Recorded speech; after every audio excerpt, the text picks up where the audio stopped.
удамдал байт юм байна. Тэгээд манай буурал ээж буюу аавын ээж тийм маш бичиг үсэггүй мөртлөө эрдэм номтой тийм хүн байсан. Хүүхдүүдийг нэргэн дайран байгаа тэр айлын багцуулыг их олон хүнийг эрдэм номтой болгосон тийм хүн би. Маш олон улсуудыг одоо өөрийнх нь хүүхдүүд л чинь авьяад төрийн шаналтууд байдаг. Одоо хоромхонд бас яг чинь манай аав байдаг. Тэр хүн надад бүр багаас хажууд өстой жинхэнэ коуч хийсэн. Тэгэл бол би одоо Оросд төсөж Орос сургуулиар тавьж Герман явсан хүн чинь 22 хүртэл баг монголоор нэг тийм зөв ярьдаг ч юм байгаагүй тийм. Тэгээд сайн хань ижил таарч монгол бичгийг надад одоо яг л ингээд бүр нэг шинээр зааж байгаа юм шиг сайн хань гэдэг чинь. Тэгээд сүүлд өөр хүүхдээсээ маш их юм сурсан. Монгол бичиг одоо юу гэдэг. Одоо өнөөдөр үчихэд бол тэгээд би ямар ч байсан нэг монголоор зохиол барах бичгээр тийм хэмжээнд өсөж өндөж бий болж байгаа гэдэг.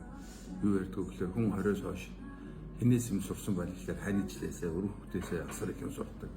Тэрийг ч тэгээд манай аав бас хэлдэг. Тэгээд энэ юм маань одоо бид ч бас Америкт 14 жил болоо ирэхэд яагаад хөдөө гарч үдээ бараг 50 хүрж ирсэн унган хотын улсууд тэгээд орд чинь манай ээж аав нар хадам ээж аав нар бүгд баруун зүг улсуудтай тэгсэн мэт яагаад ордыг сонгох гэдэг асуулт гарч ирдээ.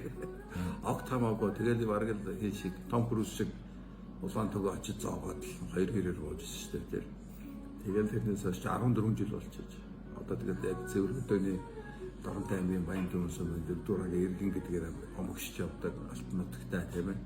Өөрийн гэсэн одоо энэ бүтээлийн өөр хүүхдүүдийн нутаг Доронтыг лаг болж дуудулдаг. За тэгээд л одоо үлдсэн одоо насаа боловсрол өөр хүүхэд Монголын ирээдүйн төлөө байл. Энэ чинь бодол чинь тэгээд тийм нэг дороо бүтээдгүү галзуу нэг шиг тийм зориг мориг гэдэг юм байхгүй. Сэтгэл зүйн хувьд та өөрөө бэлтгэгдсэн байх юм бол энд бол санхүүгийн тухай асуудал биш. Энэ дээрээс оюунснаа ч л тэр одоо урт шөнүүд, урт өвлүүд тийм ээ.